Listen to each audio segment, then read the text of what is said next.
Hi guys. So I'm responding to a comment on one of my to a post to a video that I posted recently, and it's fellas go to non-westernized countries, find a good woman. Western women wouldn't understand it.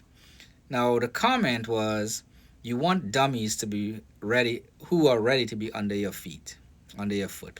You could go there, check the video out, and see the comment. Took me a while to think about it before I responded, and it's clear this person didn't look at the whole video and took some pointers to apply it for themselves. I'm assuming it's a woman because it just has that vibe. I could be wrong, but going forward, I will treat it as though a woman wrote it. Um, those of you who follow like MGTOW, men going their own way, understand that nobody wants a stupid wife. It aligns itself with all the biblical texts, biblical, Quran, uh, Eastern philosophies.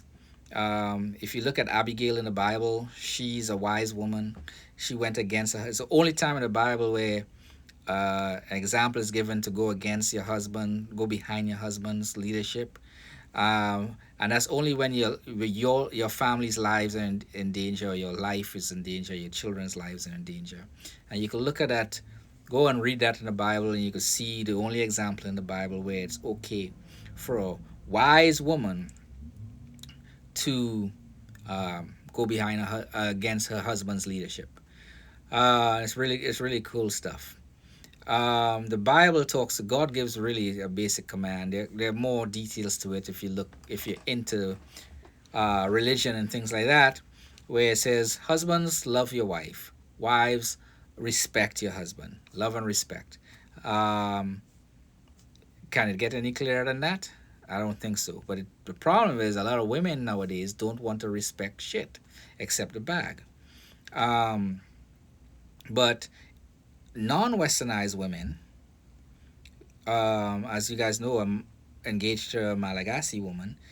They value non-westernized women value family above the bag. Um, and they work too. They go to work and they go to school and do all that stuff. But the family comes first, and this is ingrained and taught culturally through the matriarchy, not the patriarchy. Women teach women in non-westernized countries on how to treat their men. It's not men doing that's they're doing that. But from a religious perspective, the Quran goes a little further. Islam talks about man providing and protecting. So whatever belongs to the husband belongs to the wife. The money that the husband makes belongs to the wife because he has to provide and protect. He has to provide his income to her to take care of the household. Now, it also goes further to say that the wife's money is not the husband's money, even though he's the head of the household, and to demand it is abuse. She can give it to the husband, but it has to be voluntarily. It cannot be demanded and say, "Well, I'm the head of the household, I'm the leader, you do what I tell you." It doesn't work that way. And I've seen that firsthand in Sudan a couple of years ago. I didn't quite understand it because I had the Western mindset to some extent still, and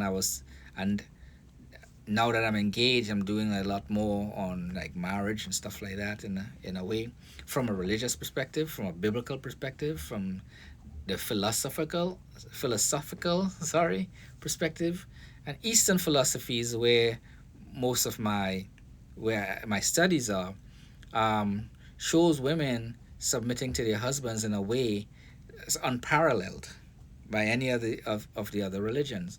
If a husband is attracted to a woman, the wife goes out of her way to try and convince this woman to let her husband enjoy this woman.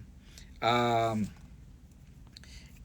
Kunti is another woman in Eastern philosophy, Hinduism, where she had like 5 sons by 5 different men because her husband couldn't have children anymore because he was cursed, and he wanted children because children was like value back in those days.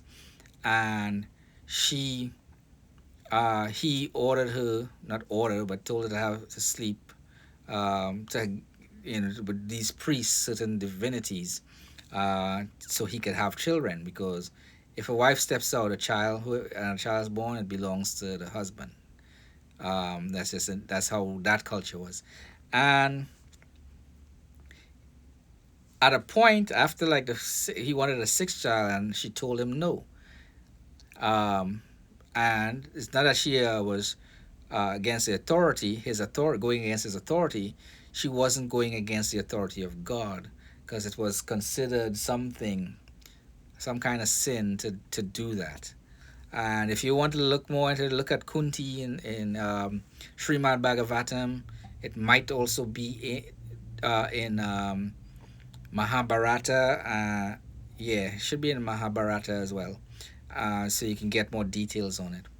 Um, Eastern philosophy also goes as far as a wife going into the fire with her dead husband's body and giving herself her life up as well.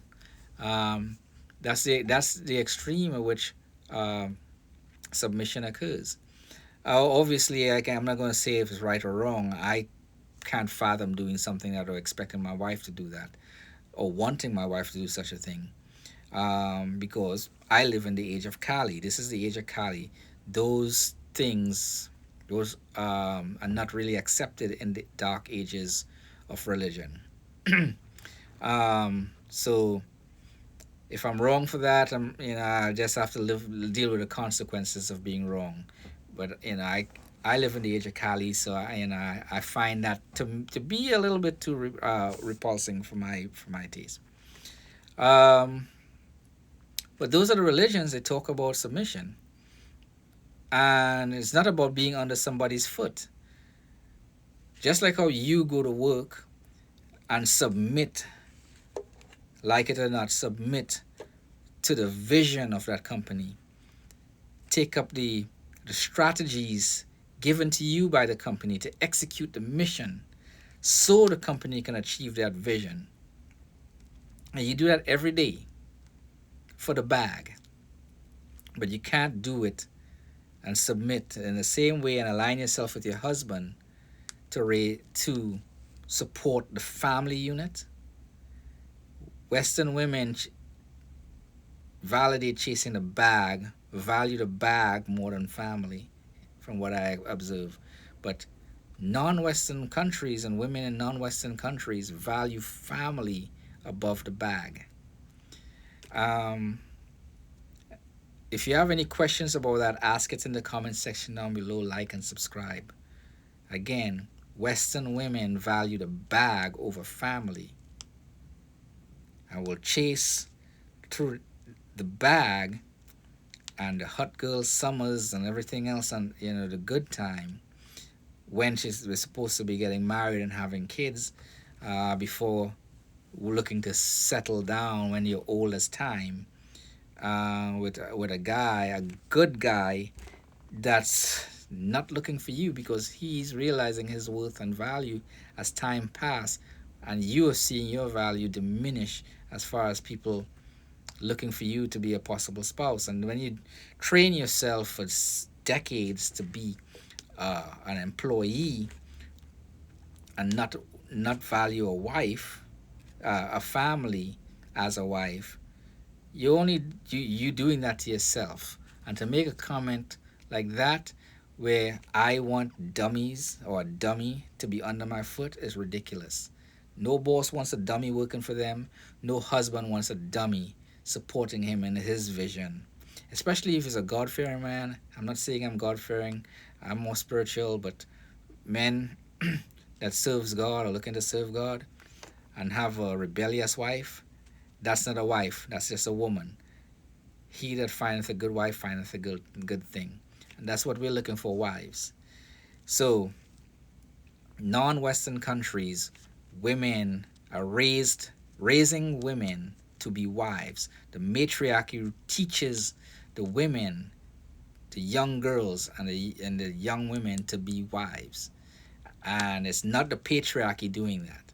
In the West, women don't really teach women to do anything except chase the bag, do the hot girl summer, and all the dumb stuff and devalue the family unit until you're over the hill and then want to settle. Y'all have a good day.